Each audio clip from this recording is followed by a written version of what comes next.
When it comes to controlling drinking, most people have got it completely twisted. Do you want to know something? I have seen stop drinking coaches out there say that they're in control of their drinking and they still have a few drinks here and there. What?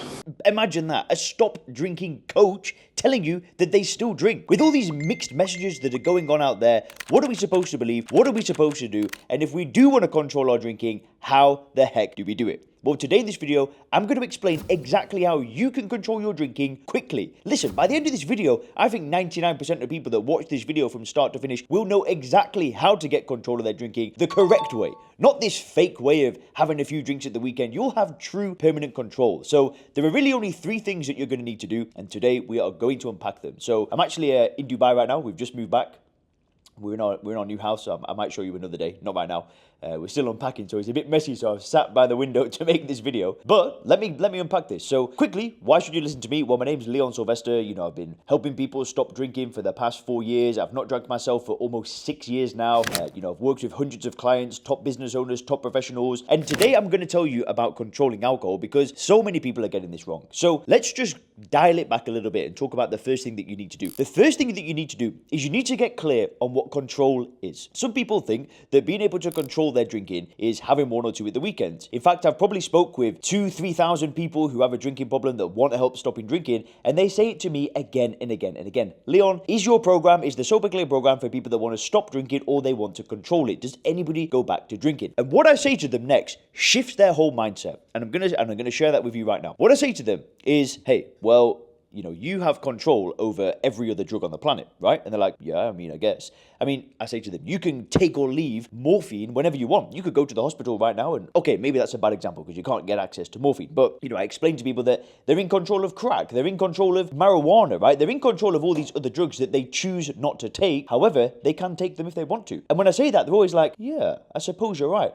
And that's when it hits them. I say, well, what is control over alcohol? It's being able to take it or leave it whenever you want, but always choosing to leave it. It's being 100% clear with your worldview and not seeing it as something that you want to consume. People don't want to consume crack cocaine. They don't want to shoot up heroin in their arm. Most people don't want to do that. But then they have this idea that alcohol's different because it's, you know, it's built into the fabric of our society. It's absolutely everywhere. We think that that's the drug that we should control. Listen, it's all nonsense. We have control over every other drug on the planet. Why should we want to control one of the most dangerous, one of the most addictive, one of the most harmful drugs of all? Alcohol. Why is it a good idea to control that? Well, you do have control over it, but the only way that you can control it is being able to logically take it or leave it, but always choosing to leave it out of a choice. I'm not talking about resisting it with willpower and fighting through a craving or anything like that. No, having control over alcohol is being able to take a logical choice the same way that you can choose to jump in front of a bus, that you could choose to jump out of a plane with no flipping parachute on. You have control over all of these things, but because you're able to make a logical, rational decision, you choose not to do them. That's where we want to get to with alcohol. So let's get into the second thing that you need to do is you need to get into this frame of mind. So how exactly do you do that? Well, the way that I've done it, the way that I've helped other people do it, is we use a mental model called first principles thinking to break down alcohol and addiction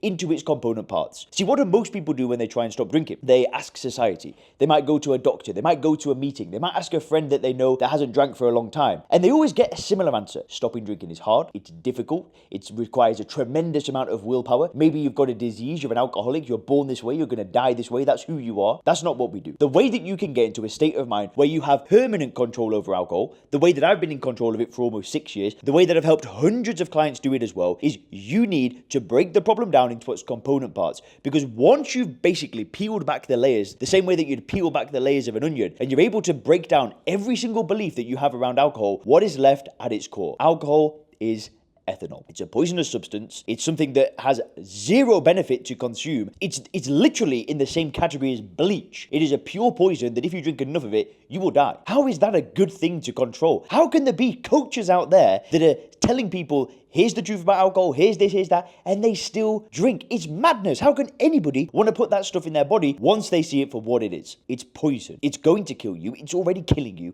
It's doing nothing for you. Get your mindset right. It is doing nothing for you. Now, if you want help getting into that state of mind, sure, click the link in the description, book a call. But I've got almost 600 free YouTube videos now. I mean, I've spent so much money on editing and getting these videos out there. They're totally free. And if you watch enough of these videos, you will get into that state of mind as well. If you want a quicker way to do it, click the link in the description, book a call, but you need to get clear on seeing alcohol for what it is. Because listen, you don't want to control crack. You don't want to smoke one crack pipe on a Friday night. Nobody does. Okay, listen, there might be a tiny minority of people on this channel that argument has no validity for, but you get the point, right? There are other things that you can do that damage you, that you choose not to do, but you can do if you want to.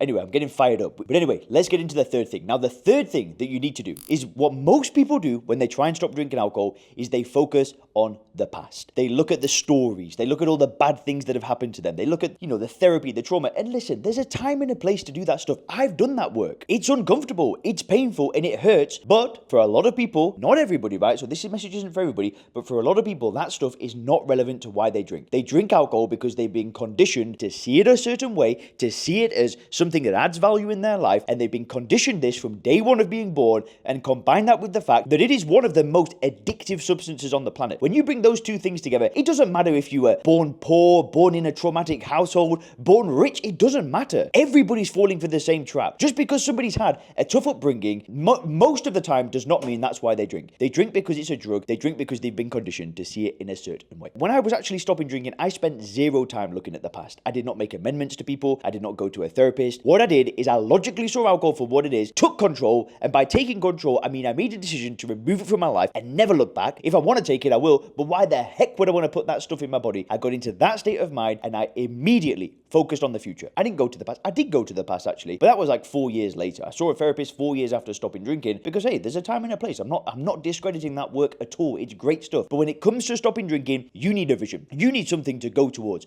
something that excites you, something that you look forward to, something that you wake up for in the morning where you're like, let's go. I want to get to the gym. I want to work on my career, my business. I want to be a better leader for my family, for the people around me. That's what you want to put your energy into, not putting your energy into the stories and all the bad things that have happened to you. Listen, you need a vision. And hey, if you want to do that work on the past, go for it. I'm not here to stop you, but you still need that vision for the future. You need something that you don't want to escape from. You need to build a life that you don't want to escape from, not something that you look at alcohol and think, oh, do you know what? My life sucks. I'm just going to drink away the pain. I'm going to drink away the discomfort, the bad feelings, the stress from my career that I don't like. No, what you need to do is you need to, number one, recognize what true control is. Number two, you need to use first principles thinking, see alcohol for what it is. Stop seeing it as something that adds value in your life. And number three, you need a vision. You need to see yourself as the best version of you, somebody that's waking up, crushing life, waking up excited, waking up positive. That version of you exists within you right now. You can tap into that person tomorrow. You don't need to wait anymore. You can step into the best version of yourself immediately. And listen, you have got a life that's waiting for you round the corner that in 2 weeks, your life could be on a totally different trajectory. You could have had 14 days of consistent workouts, 14 days of consistent food, 14 days of working hard, of waking up early, and that can happen today. You can start that journey right now. Now, if you want help doing it, please click the link in the description, book a call, let's jump on a phone call together, see if my program could be a good match for you. But if not, you've got this. I believe in you. Please leave me a comment down below and have a great day.